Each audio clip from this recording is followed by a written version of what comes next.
तो महाराष्ट्र में पवार वर्सेस पवार चल रहा है, लेकिन राजनीति में बयानों की बौछार ना हो ऐसा हो नहीं सकता। और महाराष्ट्र में भी कई सारे बयानवीर सामने आए हैं, लेकिन सियासत से इतर इन बयानवीरों का क्या कुछ कहना है वो आपको जरूर सुनना चाहिए।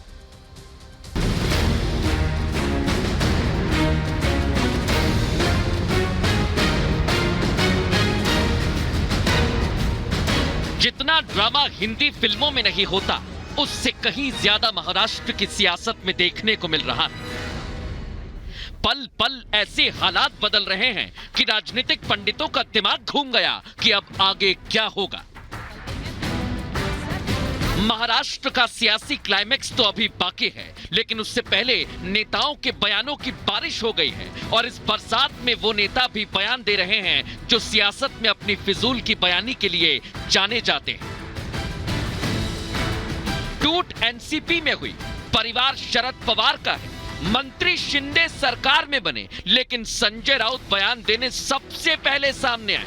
ये वैसा ही है कि बेगानी शादी में अब्दुल्ला दीवाना। अब दीवानगी भी ऐसी कि संजय राउत ने कुछ नए समीकरण बता दिए। इनको सुनने के बाद सियासी पंडित भी सिर खुजाने लगे हैं। महाराष्ट्र का मुख्यमंत्री बदलने जा रहा है। महाराष्ट्र को नया मुख्यमंत्री मिलेगा। एकनाथ शिंदे को हटाया जा रहा है। जो चल रहा है एक केस डिस्क्वालिफिकेशन का, उसमें एकनाथ शिंदे के साथ 16 जो विधायक है वो डिस्क्वालीफाई होने जा रहे हैं। इसलिए ये अजीत पवार जी को भागम भाग में अपने पार्टी में लिया है और अजीत पवार मुख्यमंत्री बनने जा रहे हैं। संजय राउत ने तो नए सीएम की भविष्यवाणी कर दी। जितना संजय राउत को पता है उतना तो बनने वाले मुख्यमंत्री को भी जानकारी नहीं है। लेकिन केंद्रीय मंत्री नारायण राणे सामने आए और संजय राउत को लेकर बड़ा खुलासा किया। वो खुलासा आप सुनेंगे तो हैरान रह जाएंगे। संजय राउत पागल हो गए है।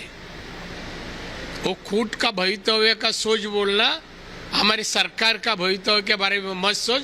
हमारा सरकार मजबूत, 24 तक चुनाव होने तक हमारा सरकार रहेगा। एकनाथ शिंदे मुख्यमंत्री रहेंगे।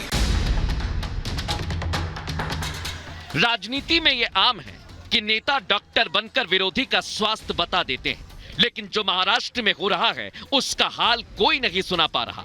लेकिन शरद पवार के हाल पर कोई सवाल उठा रहा है तो कोई सलाह दे रहा है। इन सब के बीच एमएनएस प्रमुख राज ठाकरे शरद पवार का हाव भाव देखकर उनका हाल जान गए।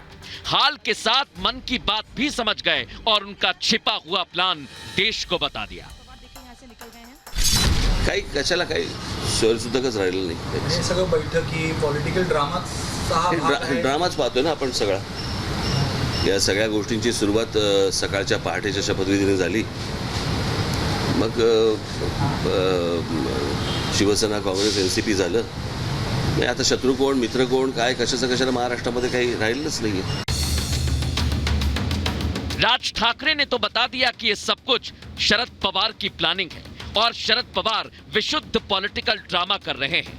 महाराष्ट्र की सियासी ड्रामेबाजी में शेर और शायरी ना हो ऐसा हो नहीं सकता।